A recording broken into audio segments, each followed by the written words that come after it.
Nah, fa inna ahadakum la yadri aina batat yaduhu. Wa fil lafdhi muslimin falyastansik biman kharaihi minal ma. Wa fil lafdhi man tawadda falyastansik. Riwayat daripada Imam Muslim, hendaklah kamu masukkan air ke dalam kedua hidungmu, ke dalam dua lubang hidungmu katanya, daripada air. Dan riwayat yang lainnya katanya siapa yang wudhu maka hendaklah dia masukkan air ke dalam hidungnya. Istinsyaq. Jadi yang pertama di sini hadisnya mengatakan siapa yang berwudhu hendaklah masukkan air ke dalam hidungnya, ya, hendaklah masukkan air ke dalam hidungnya kemudian dikeluarkan. Ketika waktu dalam keadaan puasa maka hendaklah dia masukkan dengan pelan. Kenapa? Pelan, jangan sampai lewat daripada bagian tulami. Bila lewat pada tulami akan membatalkan puasanya, maka masukkan dengan pada perlahan-perlahan sehingga tidak masuk ke dalam. Sudah, sebab hal ini menurut Imam Ahmad radhiyallahu anhu adalah salah satu hal yang wajib. Satu hal yang wajib. Mengapa mereka mengatakan ini wajib? Karena yang pertama dalam riwayat Muslim falyastansyik dengan sighah fil amar.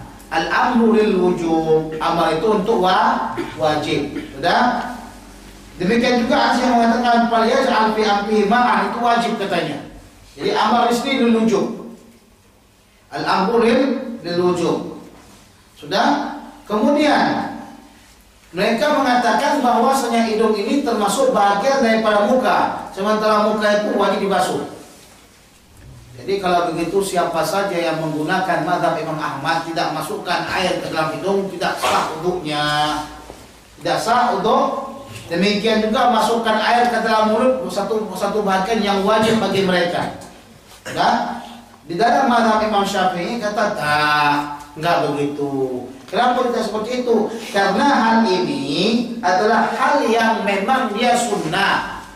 Dia sunnah. Apa alasannya sunnah? Ya kan amar itu bukan yang apa yang wajib. Kenapa tidak ada qarinah yang menunjukkan dia wajib? Bahkan ada qarinah yang menunjukkan dia itu sunnah. Apa salah satu qarinahnya? Yang pertama, bahwasanya Allah Subhanahu wa taala ketika waktu menyebutkan tentang hal-hal yang dirukunkan atau diwajibkan untuk wudhu tak menyebutkan istinsyaq. Idza qumtum ila sholati faghsilu wujuhakum wa aydiyakum ila al-marafiqi. Udah, wamsahu bi ru'usikum. Kemudian wa arjulakum. Udah, tidak disebutkan wastansyiqu, tidak ada. Andai kata disebutkan wastansyiqu niscaya kita katakan juga itu hal yang wajib. Allah tidak akan terlupa menyebutkan hal yang wajib. Itu kata mereka mazhab Syafi'i. Tapi ala kulli hal al-khuruj min khilafil ulama mustahabun, keluar daripada perselisihan pendapat ulama itu disunahkan. Kita apalah kalau satu mengatakan yang wajib, satu mengatakan yang sunnah, maka kita amalkan saja. Nah, tapi kalau satu mengatakan haram, satu lagi mengatakan wajib, bagaimana? Mana al-khuruj min khilaf sini? Nah, masa kita tengok dalil yang kuat, yang paling kuatnya menunjukkan tentang masalah hal tersebut. Kemudian hadis ini juga menceritakan katanya, wa idza stayqadha ahadukum, jikalau sekalian kamu bangun dari tidur kamu, hendaklah kamu mencuci tangan kamu sebelum kamu masukkan ke dalam bejana. Sebab mereka mau masukkan ke dalam bejana langsung mereka timba begini, bukan mereka cedok dengan gayung atau dengan apa? Apa kata ini? Gayung? Cedok. Cebok dan cebok lah gitu jadinya. Jadi mereka cedok dengan cebok. Begitu. Kalau kami cebok ini begini, bersihkan. Itu cebok. Ini gayung. Mengambil dengan gayung. Ya, mereka cedok dengan gayung, istilahnya gitu. Perbaikilah bahasa Melayu.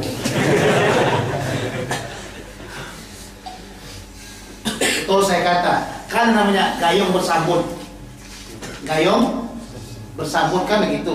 Berarti gayung itu bahasa Melayu kan. Berarti ulama Melayu dahulu disebutkan dalam kitab-kitab mereka itu cedok dengan gayung, bukan cedok dengan cebok. Sebab cebok itu ini bersihkan. Sahih ada ulama-ulama Wahabi kata sahih haditha, kita katakan sahih lughata. Jadi dia kata jangan kau masukkan kedua tanganmu itu ke dalam bejana sebelum kau cuci keduanya. Kenapa? Apa ilatnya? Dia kata fa inna ahadakum la yadri aina batat yaduhu, karena salah seorang kamu itu katanya tidak mengetahui kemana tidurnya tangan tersebut, kemana tempatnya menggapainya tangan tersebut. Ya kalau sekiranya digapainya itu tak najis tak apalah. Ya, jadi ilat yang ada di sini nih, ya, yaitu ketakutan adanya najis dalam tangan. Ketakutan adanya najis dalam tangan. Sebab itulah, ya, kita lihat di sini mazhab Syafi'i dan Maliki mengatakan tidak wajib kita cuci tangan. Bila bangun tidur tak wajib cuci tangan, tapi sunnah hukumnya. Sementara Imam Ahmad radhiyallahu taala anhu mengatakan wajib hukumnya cuci tangan, karena di sini kata falyaghsil yadayhi. Apalagi kata Imam Ahmad yang wajib itu ketika waktu malam. Kenapa? Dalilnya aina batat yaduhu, batat ni mabit. Mabit ni tidak ada lain kecuali malam. Sebab malam biasanya orang tidur lama, betul kan? Malam kita tidur lama kan? Kayaknya orang asal tak tidur lama, no? Malam tak tidur lama. Pada subuh tidur sampai jam zuhur, nah itu yang paling lama. Malam lah dia punya Facebook panjang situ. Nah, jadi masalah. Kalau kata Imam Ahmad malam, kalau orang itu tidur malam maka dia wajib cuci tangan dia. Kenapa? Karena Rasul mengatakan fal yasil, yasil itu ada fi'il amar dengan menggunakan amar, namun amar perintah. Ya, kalau perintah berarti wajib, perintahnya itu adalah perintah wajib. Tapi Imam Malik dan Imam Syafi'i mengatakan itu hal tak wajib. Hal tak wajib tapi disunnahkan. Apa buktinya disunnahkan? Karena kalimatnya di sini, ya, masih dalam keadaan syak. Mana syak? Fa inna ahadakum la yadri. Yadri, la yadri ini menunjukkan syak. Seseorang itu tak mengetahui syaknya itu ada atau tak ada. Kalau fa innahu yadri berarti tahu itu dah yakin. Paham? Ini menunjukkan dia syak. Ya, aina batat yaduhu. Yaduhu di sini jadi fa'il berbatat. Sudah. Syak. Syak itu menunjukkan tidak wajib. Wah, itu ada kita nampak faedah mengatakan, ya, asyaku la yaqtadi wujuban fil hukmi. Asyaku la yaqtadi wujuban fil hukmi. Syak itu tidak menunjukkan apa? Tidak menunjukkan apa? Satu benda yang wajib dalam hukum. Contoh, ya. Laula an asyqa ala ummati, laula ini menunjukkan syak ini. Kalaulah tidak, ya. Kalaulah tidak, itu syak itu. Tak tetap dia. Satu, yang keduanya Rasulullah menciptakan tak ingin membakar. Keinginan dia membakar itu tak tetap, tak yakin. Masa syak. Jadi tak dihukumkan dalam hukum Islam benda-benda yang hak ini dan yang syak ini tidak dihukumkan dalam benda yang wajib. Nah, jadi itu kita katakan kadang-kadang permasalahannya satu hadis yang itu juga lah nasnya yang memang sahih dia, tapi diikhtilafkan oleh para ulama-ulama tentang pengambilannya dan istinbatnya. Nah, jadi kalau begitu wajar dan pantas kalau seseorang itu atau ulama mujtahid itu berikhtilaf. Imam Ahmad kata ni al-amru lil wujub. Tambah-tambah lagi kalau dia cuma tidur malam berarti fa'inna la yadri aina batat yaduhu. Berarti kalau begitu malam kalau dia bangun mesti cuci tangan. Kalau tak haram hukumnya. Itu kata Imam Ahmad. Kata ulama-ulama Syafi'iyah dan Malikiyah tak begitu. Masalahnya sekarang ini tidak menceritakan tentang keyakinan, masih dalam keadaan syak. Dari mana syaknya? Fa'innahu la yadri. Kalimat fa'innahu la yadri aina batat yaduhu itu syak, bukan yakin. Udah, kalau yakin tak katakan seperti itu. Masih lagi, mungkin ada, mungkin tidak, kan begitu. Mungkin ada najis, mungkin tidak ada najis. Kan berarti tidak yakin. Nah, asyaku la yaqtadi al-wujub bil hukmi. Itu qawaid. Asyaku la yaqtadi al-wujub bil hukmi. Tulis itu.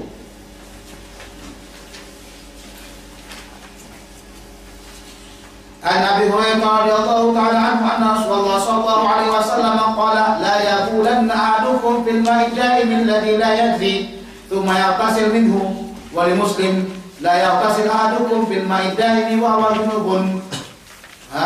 La yaqulanna ahadukum, janganlah kamu kencing ya, janganlah kamu kencing di dalam air yang apa, yang tenang, yang tidak berlalu atau mengalir.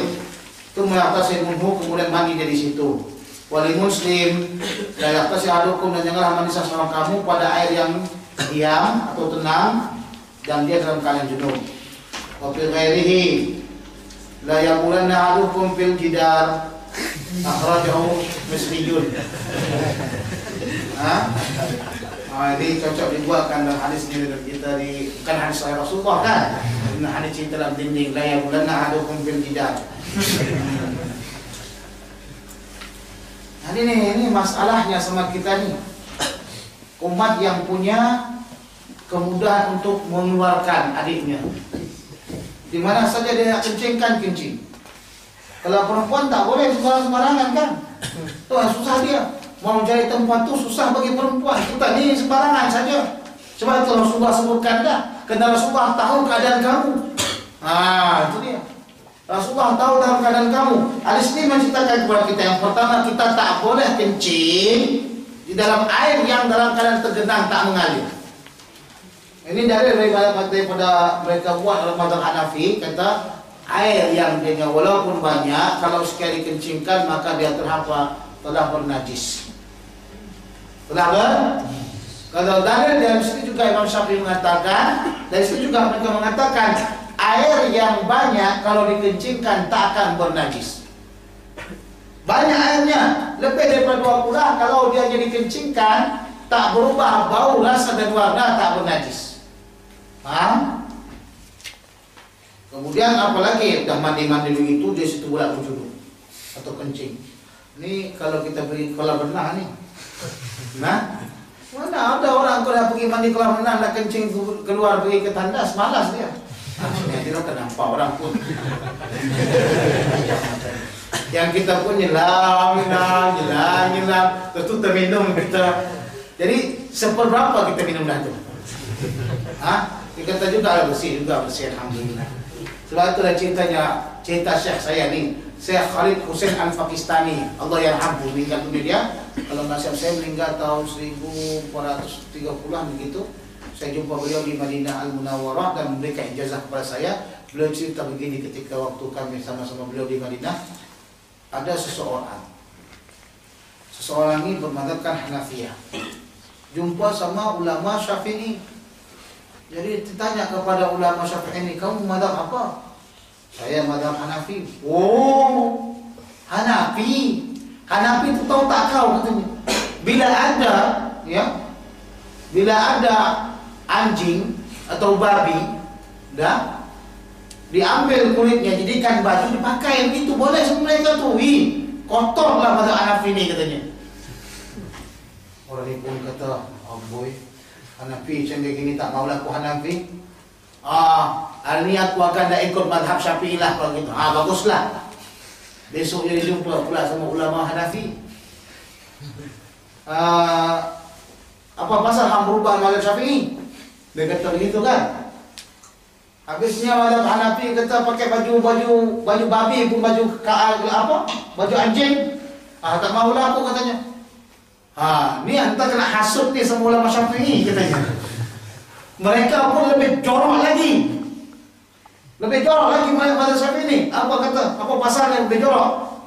Bila ni kolam ni ada ni, mereka kencing semua, kencing.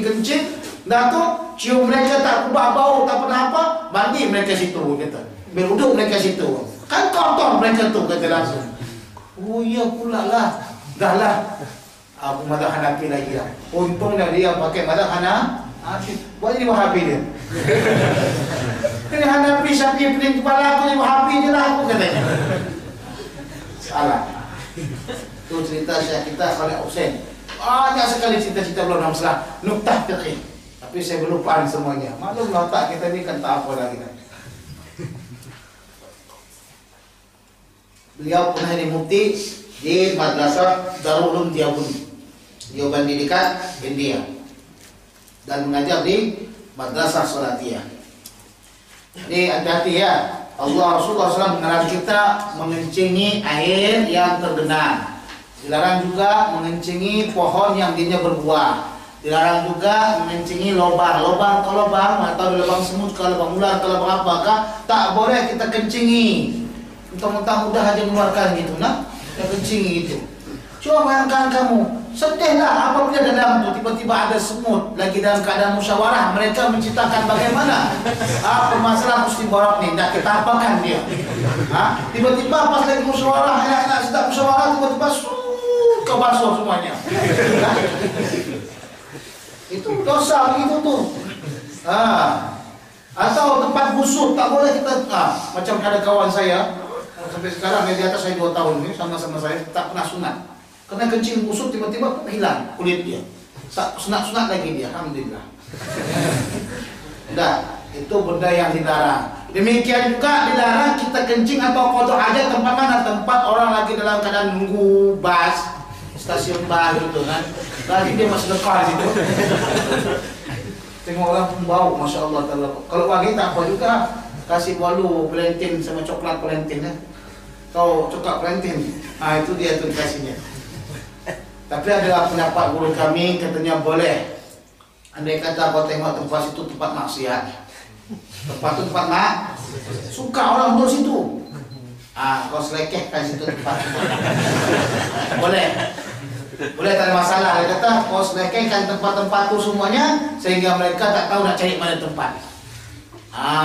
Sehingga malam minggu tak ada lagi orang dapat maksiat kan? Tak mungkin mereka situ. Mana tahan, bang? Mana mungkin lagi mereka duduk situ? Mereka akan pindah. Mereka akan pindah site lain. Ternyata lain itu juga kau dah selekehkan. Cuma satu hari itu memang berkilo kau buat. Nah, itu katanya boleh karena untuk menghilangkan apa? Menghilangkan maksiat. Berbagai macam cara untuk menghilangkan maksiat. Banyak dia. Sudah. Ada apa namanya itu? Anjing ganas. Kau tebarkan anjing-anjing semuanya. Mana berani perempuan dia man? Pulang ke rumah mereka semua. Bang anjing lah bang tak mengulang aku bang katanya. Banyak buang anjing, tapi di kandang dengan di rumah kita, hilang hati pahala kita. Banyak buang anjing polis tuh, keluarkan begitu. Tapi tidak sama kita, tak berani mereka untuk keluar macam-macam. Yakin saya pulang puntang panting. Kenapa anjing katanya? Anjing siapa pula atau kurang ajar? Banyak cara untuk mengapakan maksiat kan? Tak mesti kita bunuh mereka. Itu anjing tu bunuh mereka mampu juga kita. Yang salah kau masuk penjara. Dah. Jadi maknanya jangan kencing sembarangan. Jangan kencing sembarangan. An Abi Hurairah radhiyallahu ta'ala anhu anna Rasulullah sallallahu alaihi wasallam qala idza shariba al-kalbu fi ina'i ahadikum falyasilhu sab'an wal muslimin ulahunna bit-turabi walahu yani walahu wal muslim fi hadis Abdullah bin Mughaffal anna Rasulullah sallallahu alaihi wasallam qala idza walagha al-kalbu fi ina'i fa'silu sab'an wa'afiruhu thamaniyata bit-turab. Apabila minumlah ya satu ekor anjing pada bejana salah seorang kamu, hendaklah kamu cuci. Kalimat ini idza syaribal kalbu, syariba di sini berarti dia anjing minum enggak seperti kita begini. Kalau ada anjing minum seperti ini, masya Allah tabarakallah, masuk YouTube. Nah, anjing minum itu menyilat, tahu? Itu yang pertama lafaznya syariba. Ya, apabila minum anjing pada salah satu bejana pada kamu, hendaklah kamu cuci. Hu-nya itu kepada ina, bukan anjingnya ya. Farsiluhu fi inaikum, kena kepada mengatakan dhamir itu mesti kamu kembalikan kepada tempat yang paling dekat. Ada nahu ni. Pada nahu jangan campur-campur dengan qawaid fiqih. Yang sebelum-sebelumnya kita bicarakan masalah apa? Qawaid fiqih dah. Ini qawaid nahu mengatakan apabila ada dhamir maka adalah kau kembalikan dhamir itu kepada yang paling dekatnya. Mana paling dekatnya? Inaya hadikum. Sudah?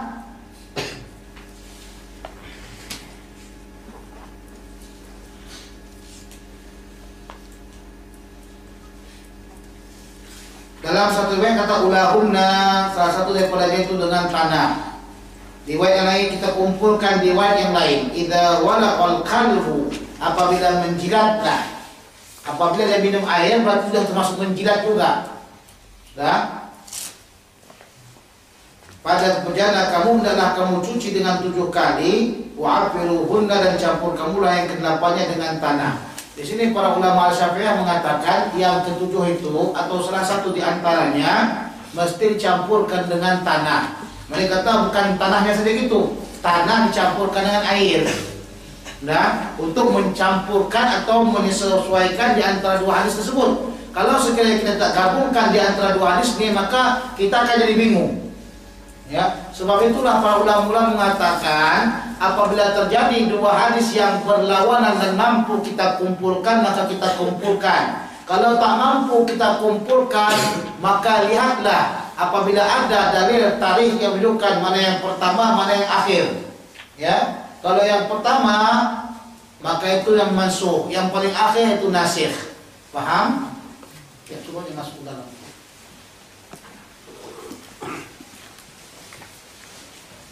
Sudah. Kemudian di sini para ulama mengatakan fal yaksir di sini al-amru lil wujub. Al-amru lil wujub. Amar itu untuk wajib. Dah, tidak ada ikhtilaf antara Imam Syafi'i dan Imam Maliki tentang masalah amar lil wujub. Tetapi wujubnya di sini mereka berbeda. Imam Maliki mengatakan al-wujub li ta'abbud, wajib karena untuk beribadah. Ketika Rasul mengatakan fasilu atau Rasul mengatakan falyaghsilhu, maka maknanya di sini adalah at-ta'abbudiyah. At-ta'abbudiyah untuk beribadah saja. Paham? Sementara Imam Syafi'i dan Jamhur mengatakan di sini bukan makna ta'abbudiyah, tapi di sini adalah untuk apa? Al-amru untuk menghilangkan najis. Amar di sini adalah untuk menghilangkan najis. Jadi ilatnya tidak lain dan tidak bukan adalah menghilangkan najis. Sebab itu kita katakan, ya, kalau sudah dikatakan untuk menghilangkan najis, berarti jilatan tersebut akan mengeluarkan najis. Ya, udah. Berarti kalau begitu yang anjing ini najis. Anjing najis. Dari mazhab Syafi'i kata anjing najis. Mazhab Maliki kata anjing tak najis. Mazhab Maliki anjing tak najis. Kenapa? Karena tidak ada dalam Al-Quran yang mengatakan bahwasanya anjing itu najis. Al-Quran mengatakan hurima alaikum al-maitatu wad-damu wa lahmul khinzir. Wa lahmul khinzir. Sudah? Dalam hadis Rasulullah mengatakan ada apa? Masalah idza walaqal qalbu. Cuma begitu saja. Tak dikatakan walhamul khinziri wal qalb dalam Al-Quran. Makanya dengan begitu mereka mengatakan al-qalbu itu ghairu najis, bukan najis. Waktu kata Syekh Mahmud Said Manduh, mazhab Maliki ini sebenarnya bukan mazhab ahli hadis. Ini jelas-jelas hadis ini mengatakan kalaulah dianya ya menjilat disuruh untuk menyuci, apalagi yang punya jilatan. Siapa punya jilatan? Anjing. Kalau begitu yang punya jilatan itu, yang mempunyai jilatan itu berarti najis. Sudah? Berarti najis. Kita katakan anjing najis. Kenapa anjing najis? Karena dia itu kalau dia menjilat mesti dibasuh dengan 7 kali. Salah satu di antaranya mesti dengan tanah. Nah, jadi tidak bagus kita jaga, kita pelihara anjing ini, kecuali kalau memang anjing tersebut adalah apa? Anjing tersebut adalah anjing yang pemburu, anjing yang menjaga kebun. Kalau anjing yang cuma main-main saja itu hukumnya haram dijaga. Hukumnya haram dijaga, nah. Tidak ada perlunya kita jaga anjing tersebut yang kecil-kecil, panjang apa nih? Panjang bulu-bulunya itu. Sebab setiap harinya dia akan mengurangkan ya pahala orang yang menjaganya. Ada kami selalu datang, kan saya selalu menjadi khadimnya Syekh saya Abdul Malik Waihan. Kemana-mana saya tukang bawa bagnya. Tuh, udah. Kemana-mana saya tukang bawa bagnya. Bila saya sampai kepada satu kampung, dia tengok di situ, ya banyaknya anjing, dia kata, mungkin kampung ini mazhab Maliki kot. Dia kata langsung, mungkin kampung ni mazhab Maliki. Kampung nanti kau turun satu kampung tengok banyak anjing, kamu mungkin Maliki ikut di sini, bukan Syafi'i lagi dah. An Umran maula Uthman bin Affan radhiyallahu ta'ala anhu annahu ra'a Uthman da'a bi wudu'in fa aqra'a ala yadayhi min ina'ihi fa ghasalahuma thalatha marrat. Daripada Umran maula, yang dikatakan maula itu adalah asalnya dia seorang hamba kemudian dimerdekakan. Jadi Umran ini seorang hamba yang dimerdekakan oleh Uthman bin Affan. Bahwasanya beliau siapa? Umran. Punya itu kembali kepada Umran. Melihat Uthman da'a biwadhu'in, meminta air, meminta tempat wudhu atau air yang diisikan dalam air wudhu. Wadhu beda dengan wudhu. Wudhu adalah pelaksanaan wudhu. Wadhu adalah tempat air untuk melaksanakan wudhu. Ya, wadhu adalah tempat air yang kita gunakan untuk mengambil wudhu. Fa'abrafa ala yadayhi min ina'ihi, maka dia menyiram atas kedua tangannya daripada air bejana tersebut. Faghasalahu thalatha marrat, maka dia basuh akan keduanya 3 kali. Tsumma adkhala yaminahu bil wudu, kemudian dia masukkan tangan kanan dia itu ke tempat air wudu. Tsumma tamatmadha, diambilnya begini, udah diambilnya begini. Tamatmadha, kemudian dia berkumur-kumur. Imam Uthman katakan berkumur-kumur bukan maknakan wajib, tapi melihat kepada kesempurnaan wudu. Kesempurnaan wudu. Wastansyaqa, kemudian dia itu masukkan air ke dalam hidungnya, wastanthara, dan mengeluarkan air dari hidungnya. Tsumma ghasala wajhahu thalathan, kemudian masukkan atau dibasuhkan wajahnya 3 kali, wa yadayhi ilal mirfaqaini thalathan, dan kedua tangannya sampai kepada 2 sikunya 3 kali. Tadi ada saya benarkan, saya dengar baru ini ada orang pelajar, Allah alam apa dia mengaji kepada siapa. Dia kata mengaji ilal mirfaqah ini siapa saja yang melebihkan nyapuan daripada sampai mirfaqah ke atas itu haram hukumnya. Masya Allah, nggak tahu saya sama siapa yang mengaji. Ya, ada pelik-pelik sekarang orang dah banyak orang mengaji sekarang mengajar dan dia memang bukan ahli mengajar. Setelah itu saya katakan sampai sekarang 12 tahun saya di sini mengaji, saya di sini belum pernah saya berikan ijazah tadris bagi orang. Saya kasih ijazah khusus dan amal untuk orang, tapi saya belum pernah mengasih ijazah tadris untuk salah seorang daripada murid saya itu pun. Sebab saya lihat belum lagi layak untuk mengajar. Tapi sekarang orang sudah banyak cakap, mengajar langsung. Saya nasihatkan kami antum, selama di Mesir ni, belum lagi habis kuliah, belum lagi habis kamu BE, jangan ngajar.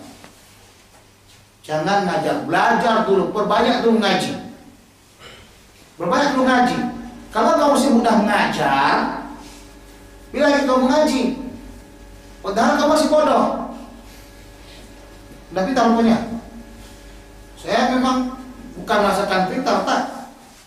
Tapi merasa kewajiban saya untuk menyampaikan apa yang saya tahu selama ini. Ya, yang saya pelajari kitab I'anatul Talibin 4 jilid. Bajuri 2 jilid kami pelajari. Syarqawi kami pelajari 2 jilid.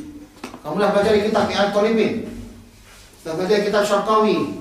Matan kaya takrib pun belum khatam. Dah ngajar orang, dia kata siapa saja yang berwuduk daripada sampai ke sini, lewat sini haram hukumnya.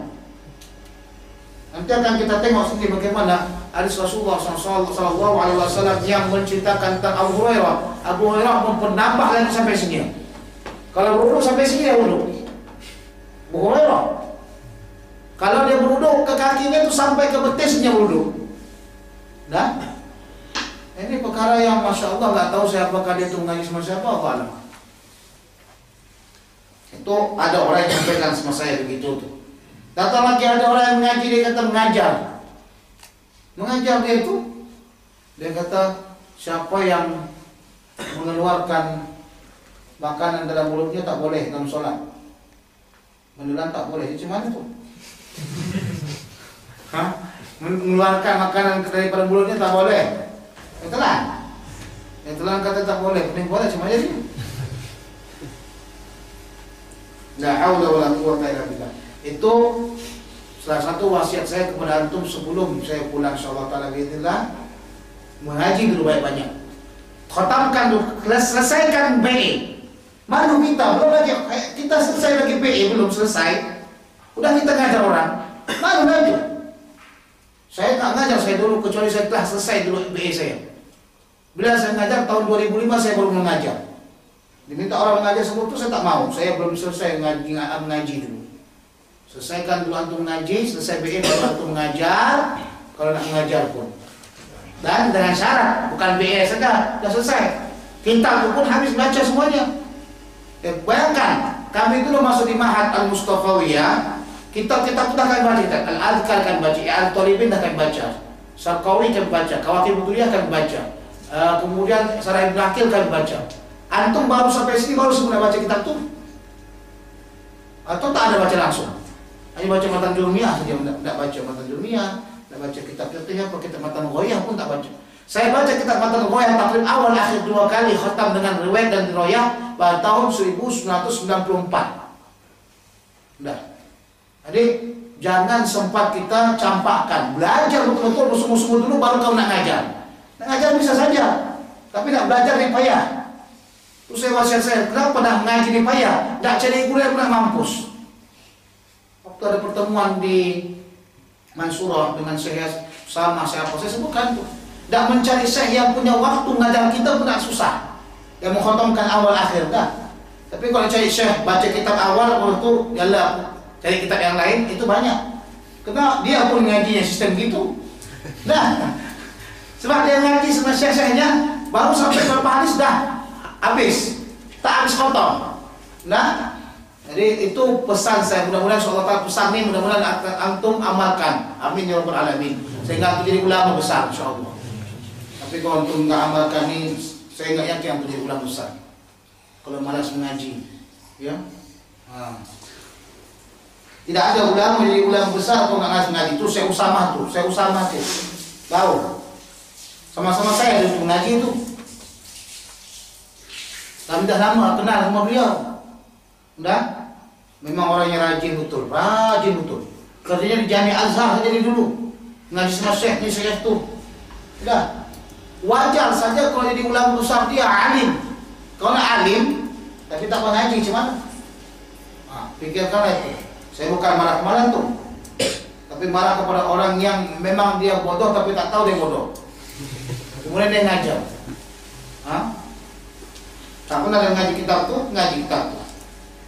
Sayang saya tak lama di sini. Kalau lama saya di sini saya buat habis kitab Umdatul Ahkam kita baca Bulughul Maram. Bulughul Maram. Insyaallah taala mudah-mudahan beliau bisa masalah. Panjang umur. Tsumma wasala wajhahu wa yadayhi ila mirfaqaini thalathan thumma masaha bi ra'sihi, kemudian dia sapu ya kepalanya. Sapu dalam riwayat yang lain nanti riwayatnya Imam Bukhari Muslim juga ya. Di situ Utsman radhiyallahu anhu menyapunya seperti ini. Nah, baliknya. Tapi bukan dengan sebat, buat begini.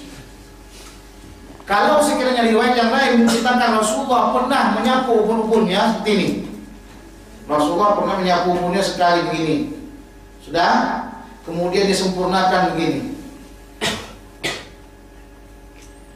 Nah, itu pernah. Jadi boleh seperti itu.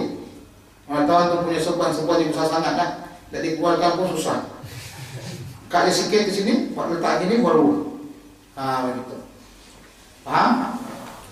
Kumaqasra kilta rijlaihi thalathan, kemudian dia basuh ya kedua kakinya 3 kali. Tengok, di sini sebutnya wajah 3 kali, dua tangan 3 kali. Tsumma masah bi ra'sihi, tidak sebutkannya berapa kali. Dalam riwayat yang lain dikatanya marah wahdah. Dalam riwayat yang lain mengatakan marah wahdah. Sebab itu sebagian mazhab mengatakan membasuh kepala semua 1 kali. Tapi ada riwayat yang lain katakan 3. Nah, sebab itu Imam Syafi'i kata 3 pun sunnah. Ada riwayat yang lain pun mengatakan katanya sapu itu atau sesuatu itu sebenarnya sunnah punya 3 kali. Nah, jadi mazhab Syafi'i kata 3 kali, basuh kepala 3 kali. dengan riwayat yang menunjukkan bahwasanya memang Rasulullah menyapu 3 kali kepala. Paham? Tapi di sini dilihatkan tentang masalah usban sapu di 1 kali, tak sebutkan salatan. Tengok, ulama bila mau mengistinbat, dia akan perhatikan nih satu persatu huruf dah. Saya ingin sekarang ini antum membuka pandangan antum kepada hadis Rasulullah SAW, melihat kembali satu persatu huruf. Jangan kamu tengok, ya jangan begitu saja. Tengok kalimat fa, tengok kalimat tumma, itu makna banyak, itu makna besar tuh. Nah, kenapa dia gunakan tumma, kenapa dia gunakannya fa? Nah, sebab itulah mereka jadi mustahil. Kita baca saja kan semua dalam fa sama aja. Fa seperti bulu dengan bulu juga, bulu kelantan semua bulu kerenggan. Nah, dah sama tak sama? Bulu kelantan sama bulu dengan sama? Sama tak? Sama aja dalam satu perut. Tsumma qala ra'aytu an-nabiyya sallallahu alaihi wasallam yatawadda'a, ya. Yatawadda'u apa yatawadda'a situ? Yatawadda'u, ya. Sebab di sini bukan yatawadda'a, salah. Kalau kamu tak tahu nahwu macam mana buat ni? Di sini buatnya yatawadda'a, baca aja yatawadda'a, dia buat begitu. Yang tawadda'u kena refil mudhari, tidak ada yang menasabkan dia.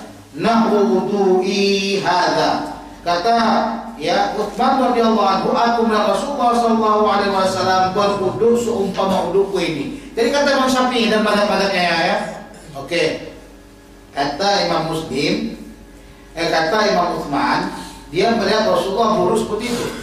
Tapi dia tak nafikan. Dia tidak menafikan adanya cara yang lain ketika waktu menyapu kepala. Paham? Mana kata mungkin saja Rasulullah menyapu kepala sekali menunjukkan apa? Kebolehan. Menunjukkan apa? Kebolehan. Sebab Rasulullah pernah menyapu pernah berwudu dengan sekali. Dalam riwayat yang Sahih Bukhari atau dalam riwayat Muslim yang lainnya, Rasulullah mengatakan dia berwudu sekali. Semua sekali. Menunjukkan apa itu? Boleh. Hah? Rasulullah juga pernah berwudu 2 kali. Disapunya muka 2 kali, basuhnya muka 2 kali muka, dibasuhnya tangan 2 kali, basuhnya kaki 2 kali. Udah, itu menunjukkan apa? Boleh. Kalau dia buatkan 3 kali, itu menunjukkan kesempurnaan, yaitu sunnah. Paham?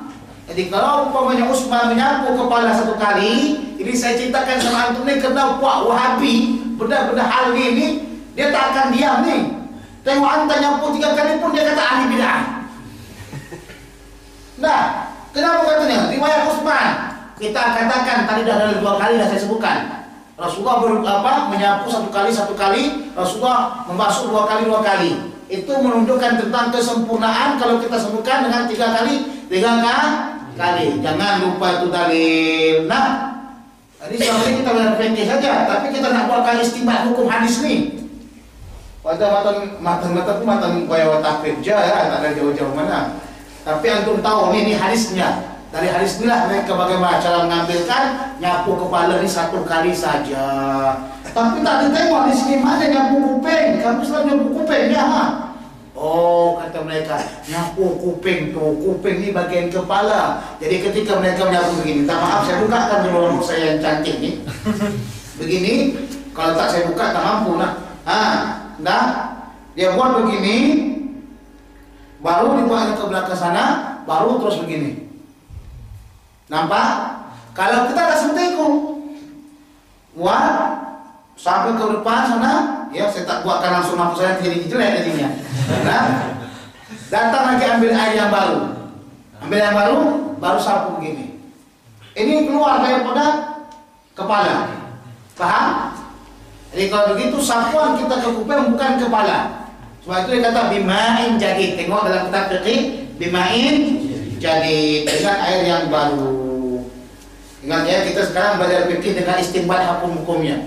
Ya, tahu pun kemana. Ini belajar fikih tak pakai dalil, mati juga kita semua wahabi itu. Sikit kata kita ahli bid'ah.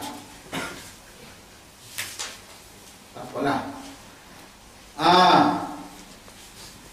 An Amr bin Yahya Al-Mazini an abihi Yahya Al-Mazini dia qala sa'idtu Umar bin Abdul Hasan Sa'ala Abdullah bin Zaid an wudu'in Nabi sallallahu alaihi wasallam. Dia bertanya kepada Abdullah bin Zaid tentang wudu Rasulullah. Ya kan? Fas'alu ahla dzikri in kuntum la ta'lamun. Tak tahu tanya orang tahu. Nanti sesat sampai ke Iskandaria. Tak pergi ke Jakozib dia, pergi sesat ke Iskandaria. Nah, pada Abi Taurin min ma'in, maka dia meminta tahu. Tahu ini adalah tempat air terbuat daripada mana? Terbuat daripada tembaga kuning-kuning gitu, tembaga kekuning-kuningan atau tembaga kuningan lah kita kata nah. Di Taurin min ma'in, fatawaddu'a lahu wudu'a Rasulillah sallallahu alaihi wasallam, maka dia berwudu bagi mereka ya, wudu Rasulullah SAW. Siapa yang berwudu nih fatawaddu'a sini? Yang berurusnya Abdullah bin Zaid. Lahu bagi mereka, bagi siapa? Bagi orang yang minta kepada mereka bagaimana cara wudu Rasulullah. Paham? Fa'atfa'a ala yadayhi min at-tawrid. Maka dialirkan atas kedua tangannya daripada air tersebut. Faghasala yadayhi talatan, kemudian dia membasuh kedua tangannya 3 kali. Tsumma adkhala yadahu fit tawr, kemudian dia masukkan tangannya itu ke dalam bejana itu. Fatamat mabah, maka dianya bermatmat. Saya katakan tadi Syafi'iyah kata matmat ini sunnah, sementara matmat ini pula dalam menurut mazhab Imam Ahmad mustahabun, wajib. Nah, ini mazhab anak-anak apa ini Ahmad ini susah nih, banyak hal-hal yang wajib syadid. Sebab itulah mazhab Imam Ahmad ini banyak orang yang tak gunakan. Dari dulu sampai sekarang cuma sedikit aja yang gunakan. Orang-orang yang punya kepala otak kasar atau apa biasanya mereka masuk guna itu. Susah sedikit. Ini kebanyakan sekarang mazhab Imam Ahmad digunakan orang Saudi. Yang kelompok Wahabi itu, yang ngaku Wahabi itu orang Saudi, mereka gunakan Imam Ahmad. Ya. Kalau dalam Syafi'i di apa ini di Mesir tidak ada. Kalau di Suriah ada sedikit. Di Palestina ada sedikit. Wastansyaqa, kemudian beristinsyak, wastansal, dan muak airnya telah tambitelas al-ghurafat dengan 3 kali cebokan, dengan 3 kali cedokan. Nah, kalau tukang cebok ya, dengan 3 kali cebokan atau cedokan atau ambilan air. Tsumma adkhala yadahu, kemudian dia masukkan tangannya, faghasala wajhahu 3, dia basuh mukanya 3 kali. Tsumma adkhala yadahu fit tawri, kemudian dia masukkan tangannya ke dalam mana? Ke dalam tempat air tersebut. Faghasalahuma marrataini ila mirfaqaini. Ingat, tangan ini kalau kita masukkan ke dalam air tak bermustamal dah. Kecuali kalau antum sudah berwudu, ada berniat, baru mustamal dia. Masukkan begitu, cuma masukkan saja tak apa. Apalagi kalau sekali tidak ada basuh apa bekas basuhan yang pertama kan. Bahkan selama marwataini ilal marfaqaini, kemudian masukkan keduanya ya 2 kali ke mana? Bahkan selama kemudian masukkan keduanya 2 kali ilal mirfaqaini, sampai kepala mirfaq, sampai ke siku. Dia basuh 2 saja. Ini Pak Wahabi kata bid'ah langsung nih pun. 2 kan kenapa 2 katanya? Aku nak 2 kenapa rupanya? Enggak. Andai kata Imam Abdullah bin Abbas, dia ditanya seperti itu, kenapa kau buat 2 nih? Bid'ah, apa semuanya? Aku buat begini enggak ngajarkan kepada kau yang bodoh tuh. Itu dikatakan dah. Karena kau anda tahu antar bodoh 2 kali, tiba-tiba ada orang yang ingkar, aku enggak ngajarkan kepada orang yang bodoh seperti kamu kan. Tsumma adkhala yadahu fit tawri, kemudian masukkan tangannya kepada bejana tersebut atau tempat tersebut.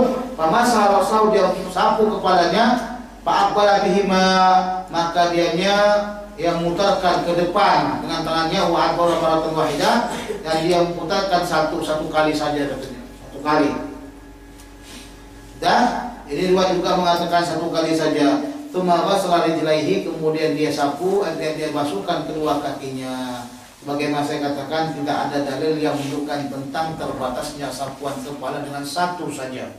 Kalaupun mereka menunjukkan sapuan tersebut hanya sapuan cara Rasulullah, bukan jumlah bilangannya. Buktinya di sini dia kata dia membasuh kedua tangannya itu, ya, kedua tangannya itu dengan 2 kali saja. Padahal riwayat yang lain katakan 3 kali, kan begitu. Udah. Wa fi riwayatin, dalam riwayat yang lain, pada al-muqaddami ra'sihi, dia mulaikan dengan pembukaan kepala di sini, dari sini, buka kepalanya nih. Hatta dhahaba bihi ila qafahu, sehingga pergilah keduanya, kedua tangan ini ila qafahu, kepada belakang tengkuknya ini. Kemudian thumma raddahuma, kemudian dia kembalikan hatta raja'a ila makanil ladzi bada'a minhu, sehingga dia kembali ke tempat yang dia mulaikan, dikembalikan sini. Paham? Kalau tak mampu begini cuma satu aja tangannya, sampai sakitnya dan tidak apa-apa, buat begini. Kenalah semua kepala tu. Wa fi riwayatin atana Rasulullah sallallahu alaihi wasallam fa akhrajna lahu ma'an min fi tawrin min sufrin atau sibhu tosti.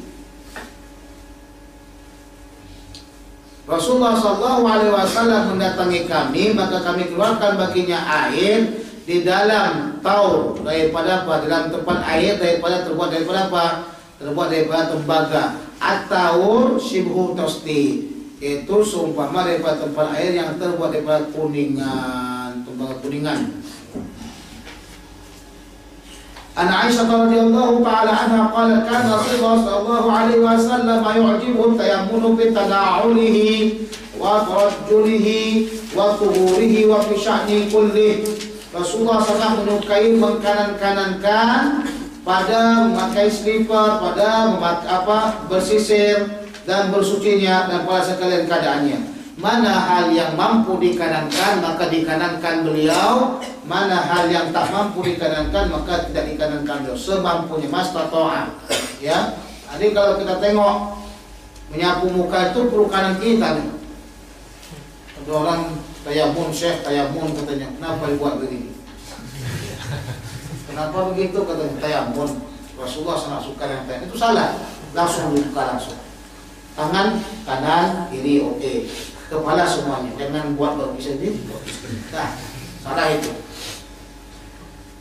Jadi dalam keadaan bertahawur ini kita bersuci, kita gunakan yang kanan dulu baru yang kiri. Pakai slipper kanan kemudian kiri. Nah, hal ini sudah saya terangkan dengan panjang ketika kita bicara kitab Masalah Syama'il Muhammadiyah di pengajian-pengajian yang lainnya. An-Nu'aim al-Mujmir an Abi Hurairah radhiyallahu ta'ala anhu an Nabi sallallahu alaihi wasallam annahu qala, daripada Nu'aim al-Mujmir.